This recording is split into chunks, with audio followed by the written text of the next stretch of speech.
Okay, finally I am live. I need to check how it works. Mm,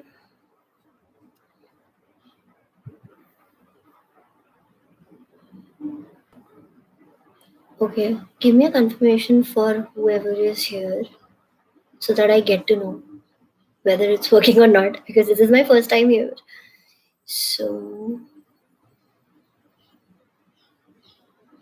okay, so I see three people, but are there actually three people? This is my first time on YouTube Live. I'm not very sure. So, give me a confirmation in the chat. Hi, Naman. Okay. So actually there are people. Yay! So hi Chetan. Thank you so much for being here. Yeah, so I wanted to have a quick discussion with everyone, actually detailed one, so that I can answer your questions. And this is I wanted it to be like a finale for the Q&A series because I have a lot of other things also which I want to discuss with you guys on my channel. There are a lot of video topics in which Fancy may or may not be there. So I wanted to have thank you, Tejas.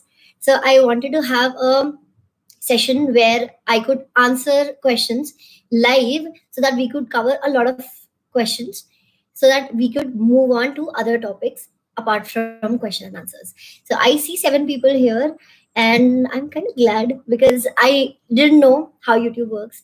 I didn't know how people are going to turn up. I didn't know how this setup is going to work. So I was a little nervous. Anyway, so now we can start with the questions.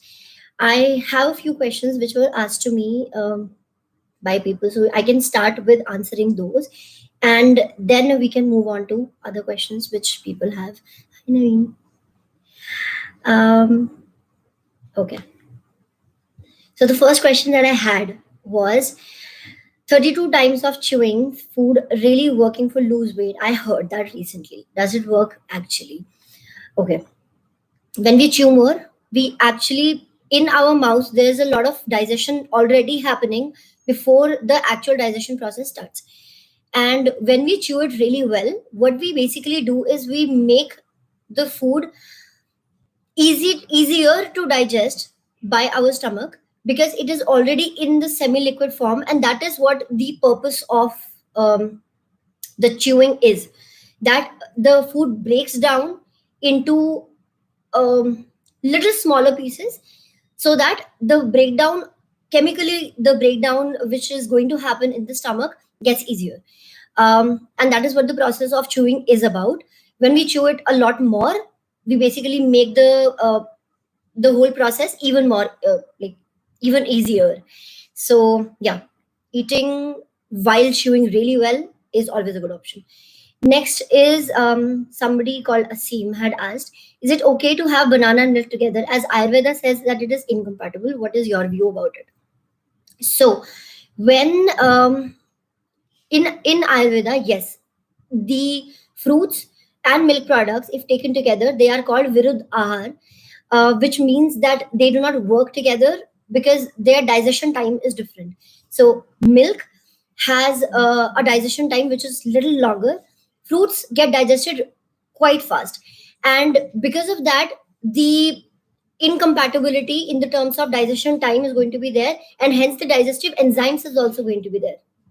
However, considering the scenario that we guys have today, the kind of time constraints that we have these days, I think, this is my personal opinion, that there are a lot of idealistic things which are there which we may not be able to do. And if you can, great. But if you are someone who is definitely all the mornings on the go and do not have time to sit and eat a breakfast which is properly cooked and everything, then having a fruit shake is like, it's better than having nothing for breakfast. Because if you keep considering that you are not supposed to be having fruits and milk together, and because of that you're avoiding breakfast altogether, that's worse. So you can have a fruit and milk breakfast, but then of course if you want to consider that aspect also, the Ayurvedic aspect also, don't do it every day. But again, it should be, our lifestyle should be a combination of what we are supposed to do and what we are able to do. Unless that, we won't be able to manage a good health anyway. And besides, surviving is more important. So if you're not eating anything and then you're eating a meal at 3, and you haven't eaten anything since morning, that's worse than having a banana shake in the morning. So, what are your thoughts about intermittent fasting? Naman, I have a detailed video about intermittent fasting, which is there on my channel. However, I'll just explain it to you in like brief here. There are many ways in which we can do intermittent fasting. The most common one is 16 hours you do not eat anything, and then 8 hours you eat. So that's like a 16 and 8, 16 to 8 ratio of the day that you divide your day into. The good part about intermittent fasting is, one, it gives a good break to your gut so that the cleansing can happen. Second, as I said, the cleansing is actually intensified when you're not eating anything, because when we eat, 60% of our blood flow is towards the gut so that the food can be digested properly. When you are not eating and when your gut is relaxing, then all of that blood flow is going to go in various parts of the body and resolve the dormant diseases, resolve the dormant dead cells and all of those things. So there's a lot of cleaning which happens when we are not eating.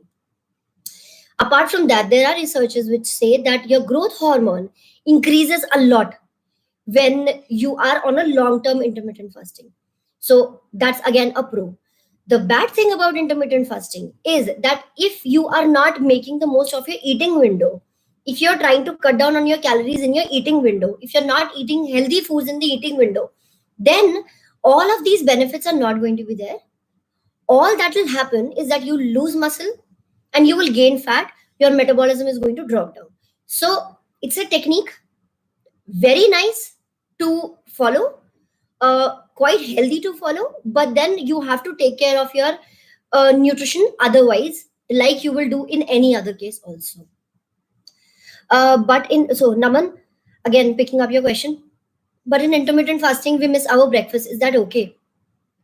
Actually, it's not necessary that you have to miss on your breakfast, because the people, like I have been on intermittent fasting for quite a long time, and there are a few of my clients who are there in the intermittent fasting.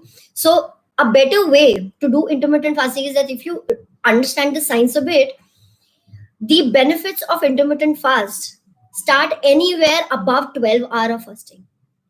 So if you're not, even if you're not doing a fast for 16 hours, even if you do it for 12 hours, you are going to get the benefit. And in that case, you won't have to miss your breakfast.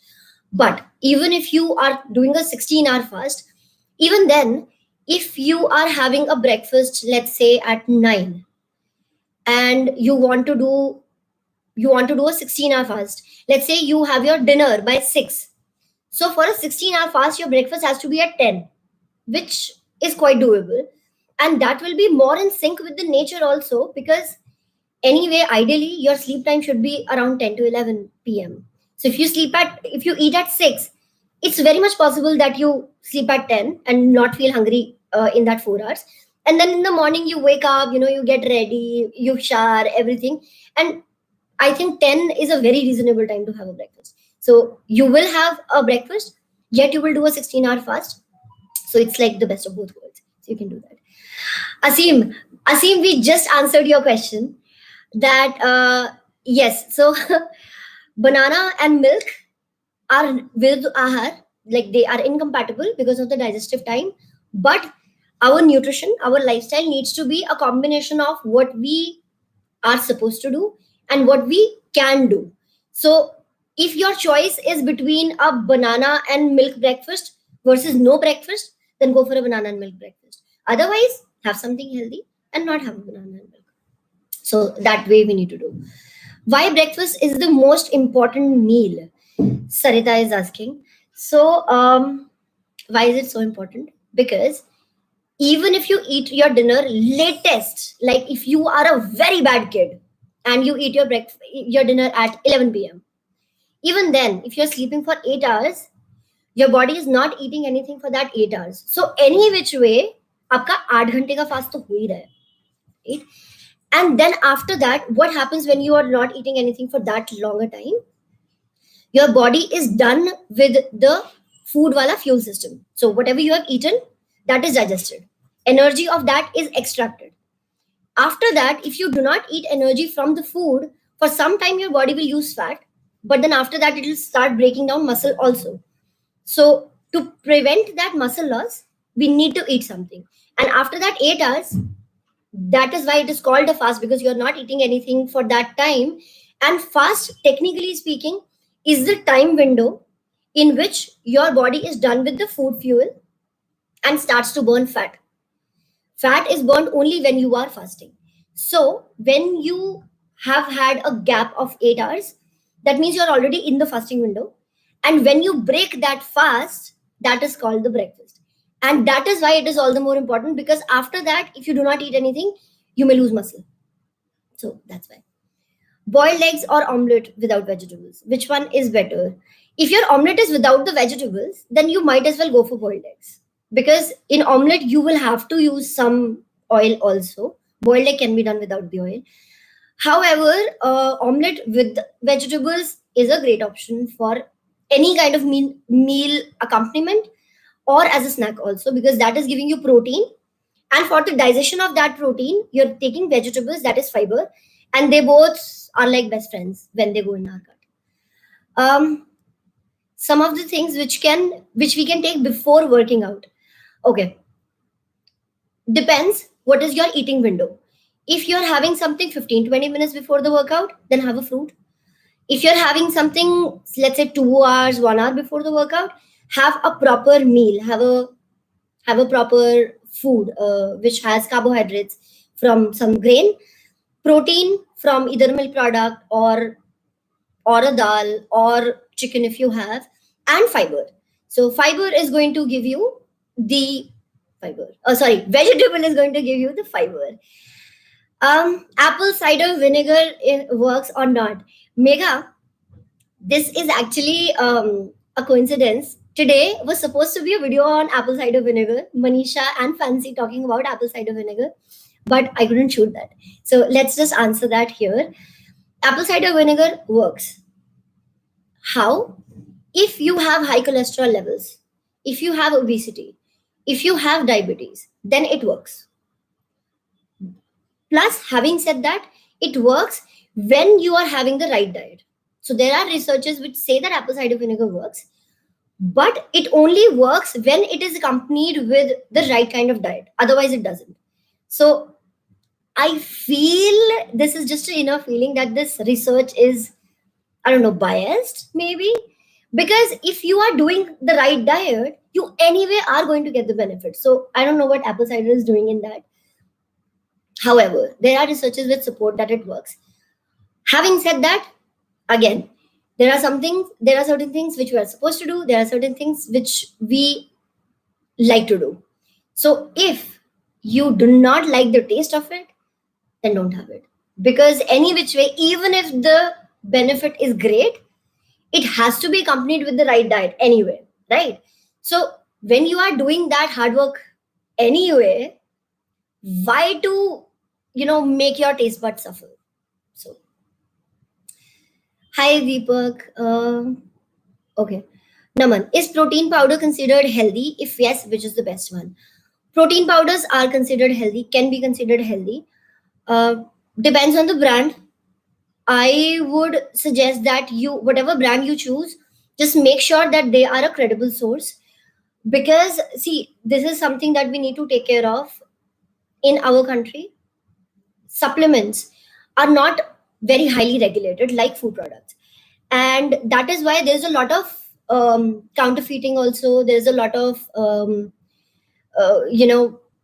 contamination also. So it has to be from a good source. Just make sure of that. Otherwise, I am actually tying up with a protein brand very soon. I will tell you about that. It's called Habit Nutrition. So I am going to come up with offers also where you can try the product with some discounted prices. I have liked their product a lot, and I have checked on their certification, their process, their production, everything I've checked. So I found that good. Once that comes up, once those things finalize, I'll tell you the details. What is the difference between grains, pulses, and legumes? Okay. This is you remember the dicotyledons and monocotyledons? We used to study that in, I guess, 9th class. But anyway, nutritionally speaking, grains are a major source of carbohydrates. Pulses and legumes are major source of protein. Grains are wheat, rice, bajra, ragi. Pulses are moong, masoor, tur, and legumes are peas. So yeah, that's how the differentiation is. But pulses and legumes both give you protein. Grains give you carbohydrates. Let's see the next question. How to figure out if it is a fat loss or muscle loss? Amazing question.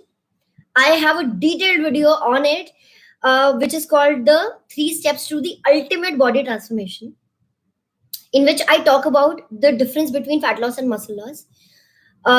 Giving you a gist, if you are reducing on scale, if you are reducing weight, but you do not feel that your clothes are getting really loose, you probably are losing muscle. If you are losing inches, but not much on the scale, but you feel good, that is fat loss. This is the difference. Asim is asking, I have researched on saturated fats. According to many studies and researches, it is not advisable to eat more than 7% of saturated fat of the total calorific value of the day. What's your view? Yes, it is true. So when we divide our calories, usually for healthy people, 15 to 20% of fat consumption is recommended. And out of that, like out of the total calories, 7%, not more than 10% should come from saturated fats. Saturated fats are animal sources. So ghee, cream, what else is there? Lard we don't use. Butter. So these are the products which we should not be consuming a lot. So if you're having, let's say, 3 spoons of oil in your entire day, 1 spoon should come from animal sources. Rest of the 2 should come from plant sources. So your nuts are included, your oils are included, peanut oil, soybean oil, all of those you can have. I guess I am losing my fat along with my muscle even after following the diet. What do I do now? Check. See, either you check your body composition, which can tell you in detail whether you are losing muscle or fat. If you cannot do that, if you do not have a body composition analyzer, check your measurements. If you're losing measurements, that means you're not losing muscle. Also, check your strength. If you are able to lift as much as you were lifting last week or lifting more than that, then you're not losing muscle. Apple cider we have covered. Some of the things before working out we have covered. Protein powder covered. Boiled eggs done. Intermittent fasting done. Breakfast important done. How to not feel sleepy in the morning even after 8 hours of sleep, that too sound sleep. Sleep earlier. One thing is sleep earlier. See, when we sleep, and we do not, the resultant of our sleep is that we are supposed to feel fresh. Why? Because when we are sleeping, our body goes through a lot of repair mechanisms. How does that repair work? You damage your body, then you give raw material for that repair by the food. That this is what I discussed in my 3 steps to ultimate body transformation also, but telling you here as well. So you do the quantified damage with the workout, then you give the raw material for the repair, and then the repair happens when we sleep. So if in case you have issue in any one of the 3, it will happen, then the next day you will not wake up feeling very fresh. So either your damage is a lot more than what a sleep can repair, either that, or your raw material is not enough, or your sleep is not enough. So see if your physical activity is too much, try to calm that down if you can do that. If not, then increase the amount of raw material that you're having, have more of protein, have a little more of food. And then look at the sleep quality also, if you're sleeping on time. If you're not sleeping on time, try sleeping a little earlier. Fixing, it has to be one of the three, or maybe multiple, but it has to be within the realm of these three things only. It will be like, there would never be a fourth thing. So check which one is your case. I guess, did we cover all the questions? Okay. I am able to lift more and I have lost inches also, but I get the size is getting decreased. Okay. Deepak, obviously the size will decrease. So for example, when you are pumping up your bicep, you will see that, maybe your bicep was like maybe 14 before and right now it is 15. But check the difference. So when you check your bicep, when you're measuring your bicep, there are two measurements you are supposed to take. One is the unpumped, your relaxed arm, and then is the pump. Then you check the pumped bicep also, right? See the difference between the two. If the difference is increasing, so there will be a pumped measurement, there will be an unpumped measurement. The difference between the two, if that is increasing, that means you're gaining muscle and losing fat. Because fat will give you fluff. So this way your arm is going to increase, right? But if the pump is increasing, this is muscle. If this is increasing, that means you're gaining muscle and losing fat. Okay. Can a 15-year-old boy do strength training, or does it affect his or her height? It does not affect the height. You should do strength training. It is going to strengthen your joints. At the same time, do flexibility practice also, because that way your range of motion will not be sacrificed. And your height, I mean, it has nothing to do with the height, to be honest. There are researches which say that it doesn't. Height is majorly because of the genetics. So if you do not grow very tall, then look at the family tree. Who was short? You have got his or her genes. That's just how it is. I'm sorry. I want to decrease the duration of my sleep time. I want to have good quality of sleep in just few hours of sleep, as there are many people who sleep less, but they feel energetic and fresh. Asim, the people who, okay, I'll start with this. Human beings have been trying for a gazillion of years to fool nature. They are not successful till date. And I don't think they are going to be. Our body is made to rest after the sun is set. And that is just how nature has made us. There are things which is called biohacking. There are certain things in which we are successful. There are certain things which we are trying very hard, but we are not being successful in that. And I think there are certain limitations when it comes to nature. So you will have to sleep on time. You will have to sleep enough.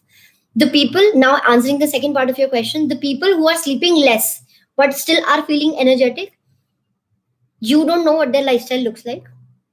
You don't know how they feel when they are not in front of you. So, what is the quality of their mood when they get up? You don't know that. How do they really feel inside? You don't know that. If there is a medical issue which is supposed to happen for them in the future, we don't know that. So, yeah, don't get into that comparison. But it's for sure that anybody who is going to mess up with the way we are made, it's not going to work very long term for them. So that's just how it is. Is genetics important in factoring in weight and diet goals? It does. It has. However, it can be retrained. Like, I have seen people who have had morbid obesity in their family, even in their extended family. Like, no one in their family is thin, but even then they have achieved an athletic fat percentage, and they are maintaining that for like 2-3 extended years. And I have also seen people who keep complaining their genetics, but if I look at their family tree, like not only the family, their family tree, I don't see anybody fat. So one thing is that. Second thing, the lifestyle things like weight, lifestyle disorders, diabetes, thyroid, PCOD. These things, there are certain things, like these are the things which are dependent on the lifestyle. Our weight is dependent on the lifestyle. So all the lifestyle issues, they have a very little amount to do with the genetics, but then it actually comes down to your lifestyle. So it's like, okay, I had this conversation very recently with someone where the person said that I have diabetes, my father has diabetes, my grandfather had diabetes, and then yes, he chalta aa raha hai. And then I asked him how was the schedule, and he said we have been sleeping at 4 a.m. since forever. Like our whole clan has been sleeping at 4 a.m. forever. We have been living in Old Delhi. We have like, fried breakfast. And that's not genetics. It is the lifestyle which is running in the family. And nobody is running in the family. So yeah, genetics have a lot to do, but habits have more to do with it. So besides, see, whatever the problem is, whether it is the weight issue or it is the medical disorder, like some disorder, diabetes, thyroid, PCOD, cancer, whatever it is, it started somewhere, right? Because early man never had it, never had these things, and he existed like what, uh, some few thousand years ago, right? He never had it. So it started somewhere, right? How did it start? It started with the bad lifestyle. And that bad lifestyle has been coming on for generations. So it's not the medical disorder which is coming on for generations, it is the bad lifestyle. So, and we can change that. That is totally in our control. So, advantages and disadvantages of weight training, and can I do weight training? I don't see any disadvantages. Advantages are many. When we, okay, so I'll start from the very gross to the very subtle. The most apparent benefit of weight training is that you really start looking hot. You have all the right curves at the right places. Subtler than that, your joints get stronger. Subtler than that, your strength gets stronger. Subtler than that, your confidence gets better.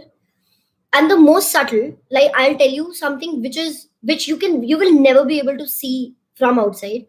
The thickness of our heart, the outside layer of our heart, increases in strength. So it's like um, a really thick balloon used as a pump. Okay, so the strength at which it throws out the blood increases.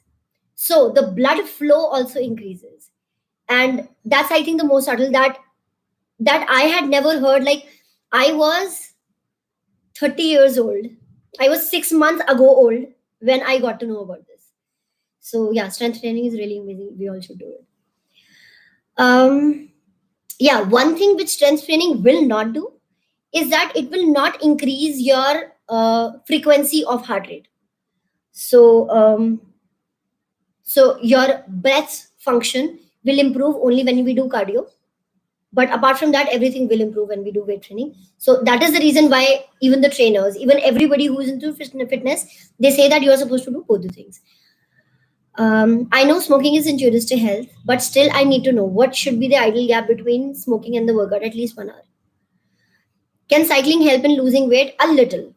Cardio can help in losing weight, but it can only happen when it is in a combination with the right thing. So the ideal workout structure looks like this. You do 5 to 10 minutes of warm up. Then you do a 40 to 45 minutes of actual exercise, in which the agenda is not to increase your breath rate, but to increase your strength. And then in the end, your body automatically goes into a zone where it can burn fat, because there is a series of substrate from where your body can take fuel. The fourth substrate is fat, and it will happen only after 40 to 45 minutes of exercise. So when you enter that zone, then for 15-20 minutes you do the cardio, where you actually work on the breath rate, and then you lose fat. So cycling will help, but cycling will help after 40 to 45 minutes of strength based exercise. Can a routine exercise habit help you to keep eating like a foodie and not get fat? Yes. I'm the example. Yes, it happens. Because when you do exercise regularly, your metabolism increases. When your metabolism increases, your appetite increases. When your appetite increases, definitely you're going to eat more. And if you're eating the right thing, of course, like if you're having exercise and then after that you're eating chole bhature, it's not going to work. But if you are eating the right combination of carbohydrates also, protein also, fat also, fiber also, then yes, you can be a foodie and you still will not get fat. So yeah, that's just how it goes.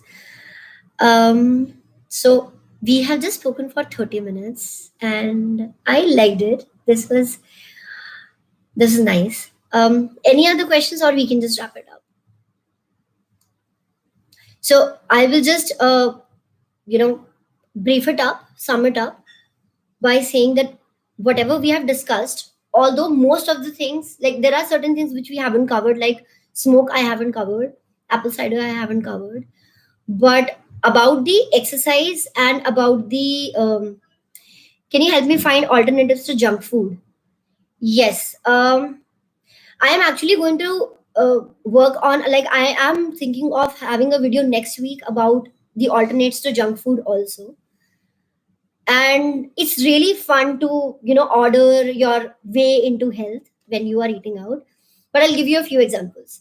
Like the people who are from Delhi NCR specifically, we guys love our chaat. We guys love our street food. So a very quick alternate is like, okay, you go for a bhalle papdi plate. Okay. Now, if you analyze that plate, there are some really good ingredients there. There is curd, which is a very good source of class A protein, calcium, vitamins, water content. Then there is boiled potato, which is amazing source of potassium, amazing source of healthy carbohydrates. There is chana, which is again a great source of protein and fiber. What else is there? There is salt. Salt is dry ginger, which is a herb, which again is very good for many other things in digestion. There is green chutney, which is green leafy vegetables. So there is iron also, there is calcium also, there is fiber also. So there are like really great 5 ingredients. The bad ingredient is the fried components, the papdi, the bhalla, the save, which is poured on the top. So what we can do is that eliminate the fry stuff, keep all the good stuff. The taste is going to be the same. You're going to enjoy it the same, and there is no bad thing in that. So enjoy the chat, but that's the only change that you need to do. Bhaiya balle mat dalna.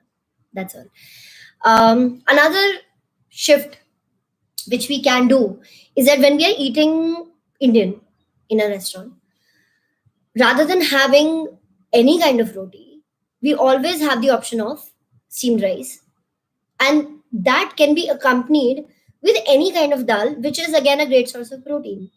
And then for the dessert, rather than having a gulab jamun, why not a pineapple raita? Yes, of course, fruit is not the right combination with the meal.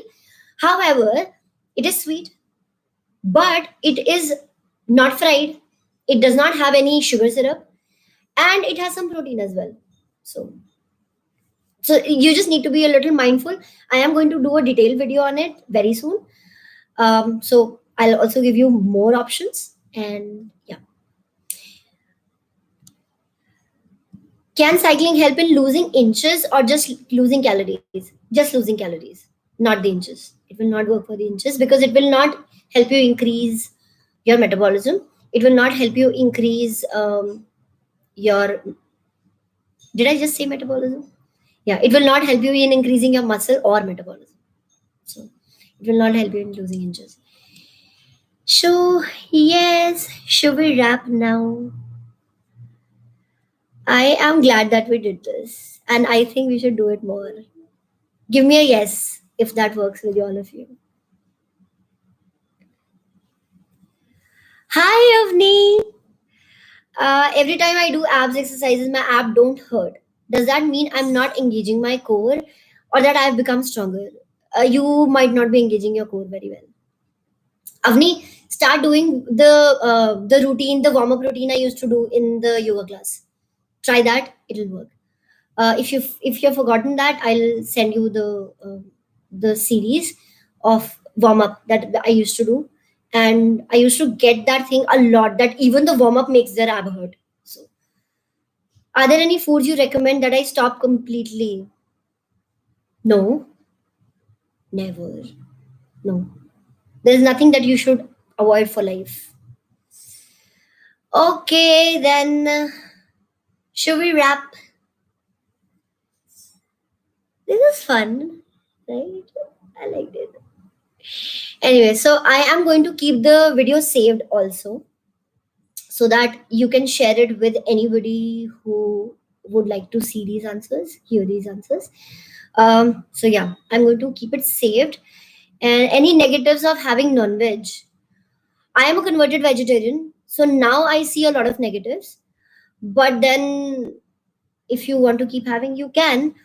The major negatives that I see is that I used to feel a lot of, like, now I know the word is called inflammation. I never knew it, but I'm an asthmatic, and when I used to have non-veg, my frequency of having breathing disturbances was, I think, far more. So that is one.